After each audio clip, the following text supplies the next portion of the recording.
বাকি মেনুগুলো এখন বলবো না, মেন মেনুটা বলে দিচ্ছি। সেটা হচ্ছে আমাদের অনুষ্ঠানের মেনুতে তোমাদের প্রিয় রোশনারার প্রিয় খাবার হচ্ছে। তো আমার ভালোবাসার মানুষদের সবাইকে বল তোমরা সবাই দোয়া করো, আমার যারা ভালোবাসার মানুষ আছো আমার ছোট্ট বোনটার জন্য দোয়া চেও। আনা আজকে জামা কাপড় গোছাতে আমাকে হেল্প করছে। বাবা তো সকাল সকাল তালা মেরে বেরিয়ে যায়, তো এই যে তালা চাবিটা আমি খুলছি। যা রে বাবা, তাড়াহুড়োর সময় এরকমই হয়। চলো, ঘড়িতে বাজে 7টা। দাঁড়াও এক সেকেন্ড গাইস, বাবু গেটটা লাগিয়ে দে।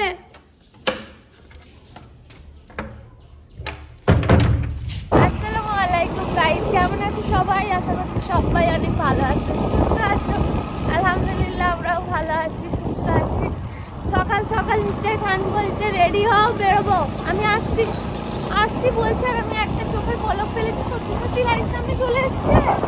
এসে বলছে কই গো, তাড়াতাড়ি আসো। আমি কিন্তু শুয়ে তাড়াতাড়ি করে তারপর আবার জামাটা পরলাম, পরেই বেরিয়ে পড়লাম ওখানে হাওয়া খেতে। বলো, সত্যি সকালবেলা ঠান্ডা ঠান্ডা হাওয়া, ঠান্ডা ঠান্ডা লাগছে বেশ। এই ঠান্ডাটা ফিল করিনি অনেক দিন, কারণ সকালবেলায় খুঁজি না অনেক।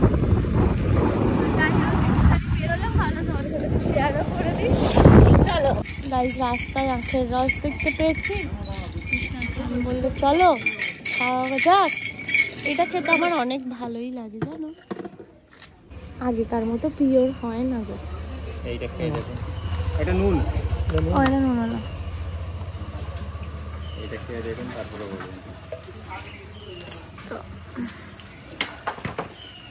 গাইস, তোমাদের কাকু লাগবে প্লিজ, এক সপ্তাহের জন্য আমার বাবাকে তোমরা নিয়ে যেতে পারো, তোমাদের কাছে আমরা ছেড়ে দিচ্ছি।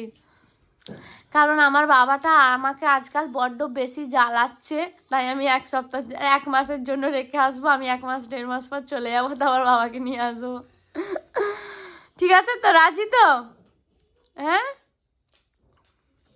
রাজি তো? আমার বাবা বলেছে তুই যখন ওখানে চলে যাবি আমার কাছে 3 দিন খাবি, 4 দিন ওখানে খাবি। 1 দিন ওখানে বাড়িয়ে দিয়েছো কেন বাপি? আমি যদি এখানে 4 দিন খাই। মা আমাদেরকে ব্রেকফাস্ট দিয়েছে, মানাকে আর আমাকে, আবার ডাবের জল দিয়ে গেছে। সারাদিন চাই শুধু আমরা খেতে থাকি। গাইস, নিচে থেকে চলে এলাম উপরে, জানো তো। ওখান থেকে আসার পর নিচে অনেকটা টাইম কাটালাম। বাবা এটা সেটা খাবার দাবার দিতেই থাকে, খালি বাবার মনে হচ্ছে যেন মেয়েটা খাচ্ছে না, মেয়েরা খাচ্ছে না। তাই বাবা হয়তো কি জানি, বাবা মায়েরা তো ওরকমই হয়। আমরা চলে যাব, আমরা মানে কি, আমি তো একাই চলে যাবো, বাকিগুলো তো থাকবে সব কটা। গাইস তোমরা বলো, আমার দুঃখটা বুঝো। আজকে আমাদের মেনু ঠিক করা হয়ে গেছে আগের দিনই। কি রে বাবা, তোরা কি সব করেনি যে আমি তো জানিও না, জানতেও পারি না। হ্যাঁ, তুই তো সত্যি বাইরে থেকে এসছে গাইস, আমার বোন জানি। আমি নিচে থাকি সেটা জানি, কিন্তু মেনু ঠিক করা হচ্ছে এটা তো জানিস। কি বল, কি মেনু? রমজান কিনেছিল আগের দিন রুমালটা, আমি ভেবেছিলাম পারফিউম। তো যাই হোক, আজকে আমি তোমাদের সাথে একটা জিনিস শেয়ার করি। সেটা হচ্ছে কি, আমাদের কি কি মেনু হচ্ছে হালকা করে তো বলাই যায়, বল সবাইকে। ওরা তো আমার পরিবারের লোক। আনা আজকে জামা কাপড় গোছাতে আমাকে হেল্প করছে। মুখটা যদি দেখো গাইস, উফ। হ্যাঁ বলছে আমার না ঘুম পাচ্ছে। আমি ওকে পেন দিয়ে গোতালাম, না চ বলছে বিকালে করি। আমি বলছি 1 সপ্তাহ ধরে এগুলো পড়ে আছে, আজকে চ। ওই না সব ফেলছে। আওয়াজ পেয়েছো নিশ্চয়ই। চাচিমা দেখো মানা কি করছে। চাচিমা বলবে তোমরাই তো বিগড়েছো আমার মেয়েটাকে। ও, আমি এসব কাজ করতে পারি? এই দাঁড়া, এবার আমি বলছি গাইস তোমাদেরকে। এখন আমি জামা কাপড়গুলো গোছাতে গোছাতে একটা সুন্দর কথা বলি। সেটা হচ্ছে আমাদের অনুষ্ঠানের মেনু। আমাদের অনুষ্ঠানের মেনুতে তোমরা একটা জিনিস সবসময় বুঝতে পারবে, তোমাদের প্রিয় রোশনারার প্রিয় খাবার হচ্ছে বিরিয়ানি। মাটন খাস না? চিকেন হচ্ছে তো, fish fry finger. Mutton biryani হচ্ছে, চিকেন বিরিয়ানিও হচ্ছে। তো আমি বাকি মেনুগুলো এখন বলবো না, মেন মেনুটা বলে দিচ্ছি।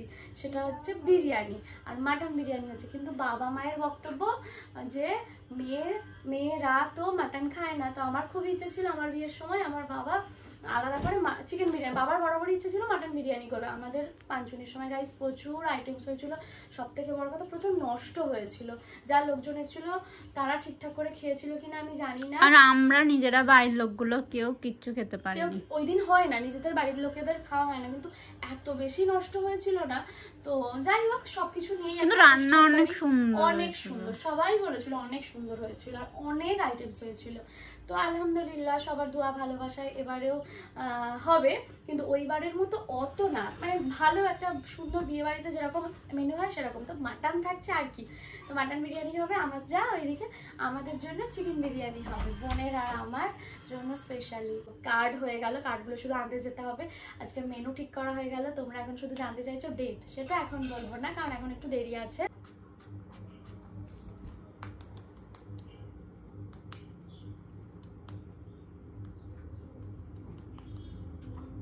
স্নান হয়ে গেছে, নামাজ পড়া হয়ে গেছে, ফ্রেশ একেবারে মন মানসিকতা সব কিছু। এবারে বাবা ডাকছে লাঞ্চ করতে। মা দুপুরবেলা রুটি, আজকে সকালবেলা ব্লগ করিনি জানো, মা এখন রুটি করছে। মা আসসালামু আলাইকুম। ওয়ালাইকুম আসসালাম। কেমন আছো? আলহামদুলিল্লাহ ভালো, আল্লাহ ভালো রেখেছে। এ বাবা তোমার মন খারাপ কেন মা? না না মন খারাপ না। কি হয়েছে? আমি ভাবলাম বলবে হ্যাঁ আমার মেয়ের বিয়ের মেনু ঠিক হয়ে গেছে, আমার অনেক মন খারাপ, কার্ড হয়ে গেছে, এখানে বোন ডিম বাজছে। আমি ওটা ভাবি না কোনো সময়। ভাবো না? না আমি তোকে যে চলে যাবি কি আমি ওটা ভাবিনি কোনো সময়। তোকে ভালোবাসে না। সত্যি ভাবিনি যে আমি তো যেতে দেবো কি যাবো। আমি এবার গান গাইবো, মা বিদায় দেন বিদায় দেন মা। সবাই বলতো এতদিন কবে যাবে কবে যাবে, এবার আমার তোমার মেয়ে সত্যি সত্যি আল্লাহ চাইলে ইনশাআল্লাহ যাবে। চুপ কর। আজকে কি রান্না শরীর খারাপ করেছো? করতে চাস আমাকে? না না মন খারাপ করতে চাই, একটু মন খারাপ করবে, একটু কাঁদবে। ও মা কি রান্না করেছে আজকে? আজকে ডিম ভাজা হচ্ছে, মানে আজকে স্পেশাল কিছু হয়নি। হ্যাঁ হ্যাঁ নিরাকার ভরসা সব বাড়িতেই ডিম ভাজা, তাই না? স্যালাড, আমি ফাঁকা করে দিলাম তরকারি। ও বাবা এইসব তরকারি হয়েছে বলে তাড়াতাড়ি করে ডিম ভাজতে গেছে। বোন তো গেছে পড়তে, মানে গেছে মানে এই গেল, বাবা দিয়ে এলো, আর আসতেই মানাকে আর আমাকে উপরে বেদানা দিয়ে গেলাম, তখন নামাজ পড়ছিলাম রেখে গেছে।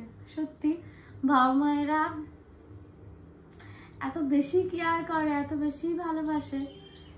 আর কয়েকটা দিন পর যখন আমি চলে যাব নিজের মতো নিজের ঘরে থাকবো, তখন এগুলো একটু একটু মিস করব।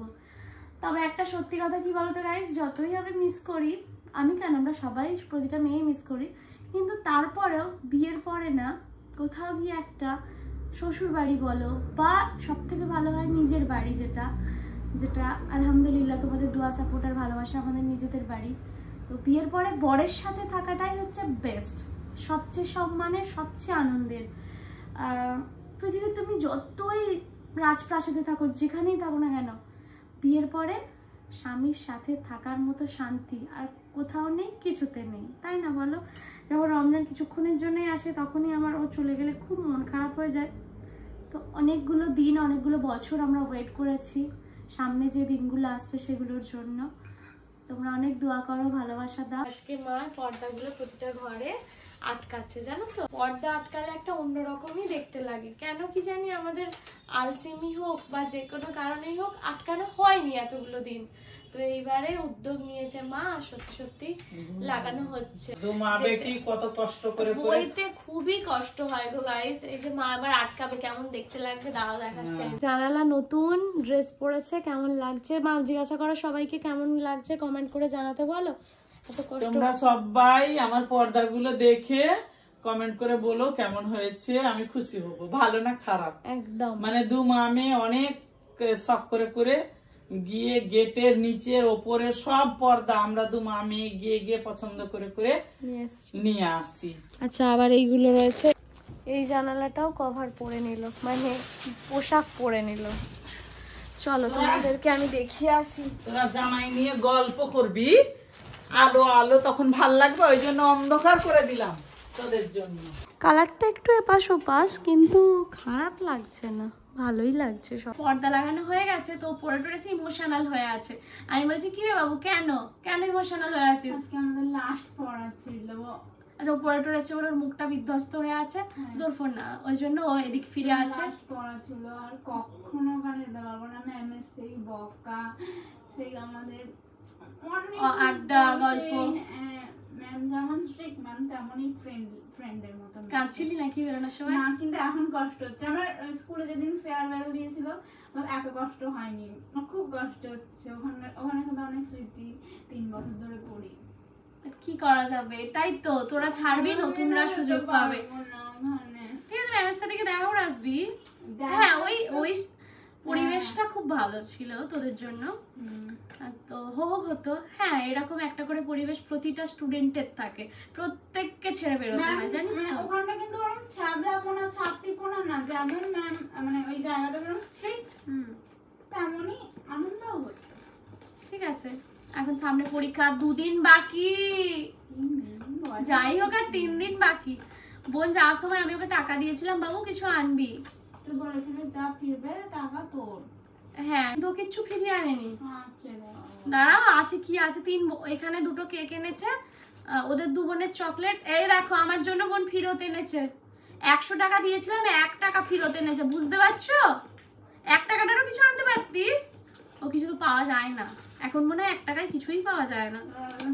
দেখো খেতে শুরু করে দিয়েছে, আমার জন্য ব্লুবেরি, আমি বলেছিলাম আমার জন্য ব্লুবেরি, ওদের 2 বোনের জন্য 2টো চকলেট কেক। তো আমার ভালোবাসার মানুষদের সবাইকে বল যে আমার জন্য দোয়া করে। হ্যাঁ তোমরা সবসময় তোমাদের চাচিমাকে দোয়া করতে বলো সবকিছুতে, তোমরা বোন নিজে থেকে তোমাদের কাছে বলছে তোমরা সবাই দোয়া করো। আমার যারা ভালোবাসার মানুষ আছো প্রত্যেকে নামাজ পার্টিতে বসে বা যে কোনো সময় আল্লাহর কাছে যখন দোয়া চাইবে নিজেদের জন্য, আমার ছোট্ট বোনটার জন্য দোয়া চেয়েও, যেন ভালোভাবে সুস্থভাবে পরীক্ষাগুলো সুন্দরভাবে দিতে পারে। হ্যাঁ অসুস্থ হয়ে যাওয়া, এই হয়ে যাওয়া, তো দোয়া করে যেন সুস্থভাবে বোনটা আমার পরীক্ষা দিতে পারে। অবশ্যই পাস করবি ইনশাআল্লাহ, ভালো নাম্বার নিয়ে। হ্যাঁ ও যতটুকু পরিশ্রম করেছে, যতটুকু চায় ততটুকু যেন ও পায়। তোমরা দোয়া করো, সবথেকে বেশি দোয়া করে সুস্থভাবে পরীক্ষাগুলো দিতে পারে। তারপর আমরা অনেক ভালো ভালো ব্লগ বানাবো, সুন্দর সুন্দর জায়গায় যাবো। যারা এইচএস ক্যান্ডিডেট দেখছে সবাইকে তাদেরও অনেক অনেক ভালো আশা করছি, যদি কোয়েশ্চেন ভালো হয় তো। লাস্ট ব্যাচ সবাই বলছে কোয়েশ্চেন কঠিন হবে না, না কিচ্ছু কঠিন হবে না, সবাই ভালো করে প্রিপারেশন নাও। আর কয়েকটা দিন আছে, টেনশন কেউ করবে না, সবার জন্য দোয়া রইল, ভালোভাবে পরীক্ষা দাও। দেখো এটা অনেক ইম্পর্টেন্ট পরীক্ষা, কিন্তু এটা জীবনের শেষ পরীক্ষা না। কোনো টেনশনের কোনো কারণই নেই, জীবনের পরীক্ষাগুলো এত বড় না, যখন বড় হবে বুঝতে শিখবে, এগুলো কিচ্ছু মনে হবে না। তবু তোমরা যে সিচুয়েশন আছো তোমাদের কাছে এটাই এখন অনেক, টেনশন ফ্রি ভাবে ভালো করে পরীক্ষা দিও, ঠিক আছে? ওকে বোনকে তো এখনো বলার সুযোগ, বলতে বলতে হাফ শেষ করে দিল। এটা কি মানাকে দিতে যাচ্ছিস? যা দিয়ে ওর ঘরে আছে, বোন এখন যাচ্ছে মানাকে দিতে কেকটা। অমরের কেক আমার বেশি ভালো লাগে জিনিসের থেকে, জানো।